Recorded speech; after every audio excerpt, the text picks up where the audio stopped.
We're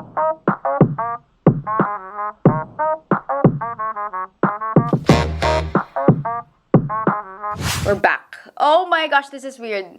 What is up, beautiful people? Welcome back to my channel. It's been a long time since I last posted a video, which I literally said in one of my vlogs. I said I was back, but I wasn't back, but now I'm back for real. So for those of you who follow me on Instagram, I posted a story and I asked you guys if there were any aspiring courtside reporters, because for my first video I am gonna be doing my courtside reporter tips. Woohoo! Okay, first of all, a disclaimer. I am still an evolving and learning and growing courtside reporter as well, but hopefully with my 5 years of experience in the field, I'll be able to help some of you guys who want to audition, most especially that the UAAP auditions are coming very, very soon. And I'm sure the other leagues have auditions as well. So for those of you who kind of want to prepare yourselves and know what to expect, this is the video for you. So first things first, I received questions regarding if they had to be in a certain course, did they have to be a communication student? No, you don't have to be a communication student. I was a psychology student and that is very far from communications, but still I was able to audition and I still got the DLSU UAAP courtside job. Now let's get on to the technical part. Yes, technical part. The number one thing that I learned back in 2018 when I auditioned for the UAAP was you need to be open to learning, you need to be open to criticism, you need to be able to take criticism well. Because I remember during my audition, when I got the announcement that I was gonna be DLSU's courtside reporter, I asked our head, Mama D, shout out to Mama D, oh, why did you choose me out of all the other girls? Because a lot of them had experience, a lot of them had knowledge, and I was really like zero knowledge. And she said it was because you showed that you were open to learning. You wanted to grow so bad, you showed that desperation of wanting to grow, and that is an aspect a courtside reporter should have. So you guys should always remember that. You should always take criticism with a grain of salt because a lot will be coming your way,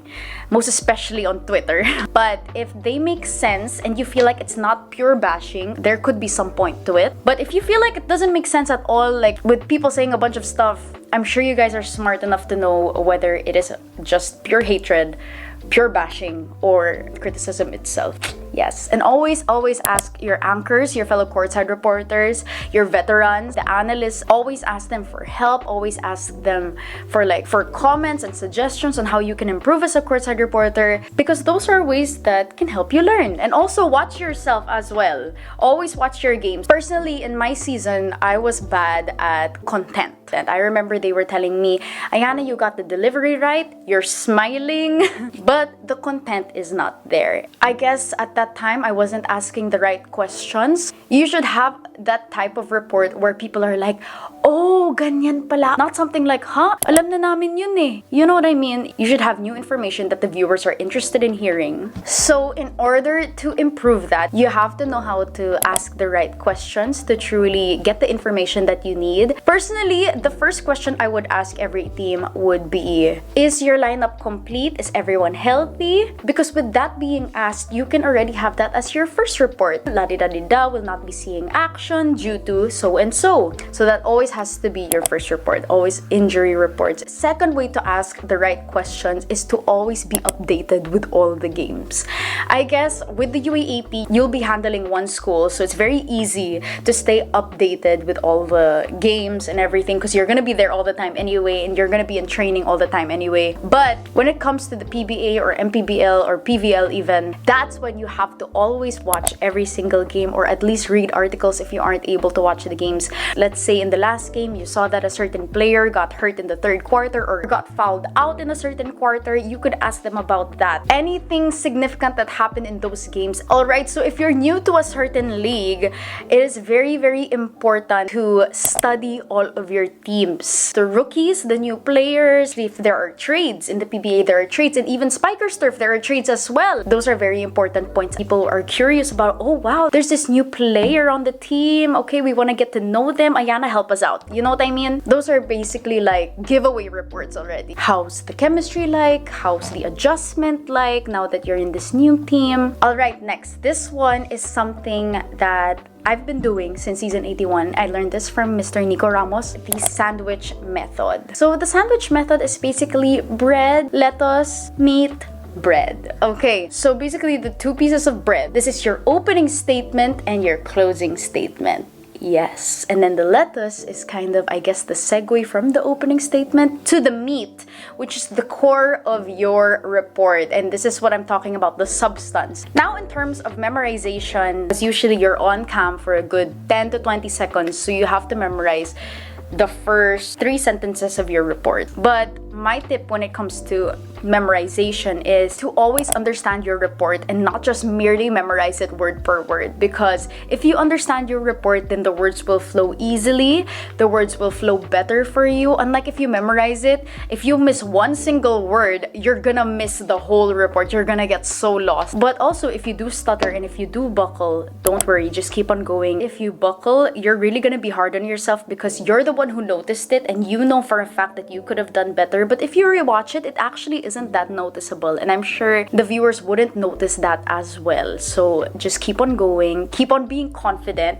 Always think that you can always bounce back in the next word, because a lot of people say bounce back in the next report. No, bounce back in the next word of your report. Now you also have to remember the length of your reports. It can't be too short, but it also can't be too long. I think 30 to 40 seconds is good. Alright, someone asked me on Instagram how to not panic. Oh my gosh, personally for me, I always panic. I am always nervous. I'm always panicking when it comes to reporting, and I think that's a good thing. I learned that from Ate Angelique Manto.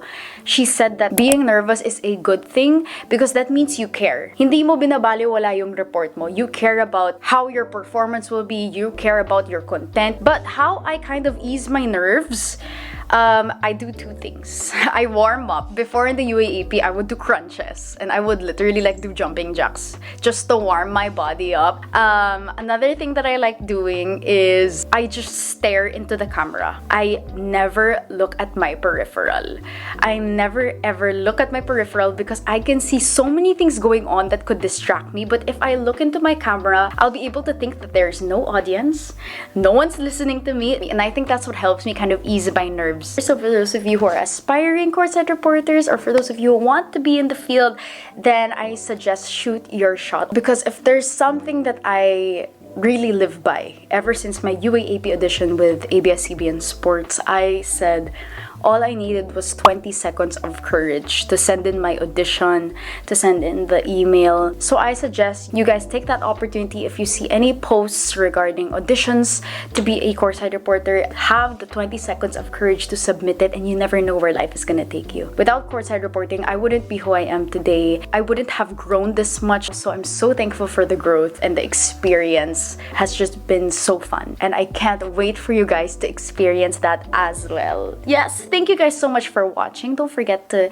click the like button and subscribe as well. Hit the bell button to be notified whenever I post a new video, and I'll see you guys next week. Every Monday, guys. Toodles!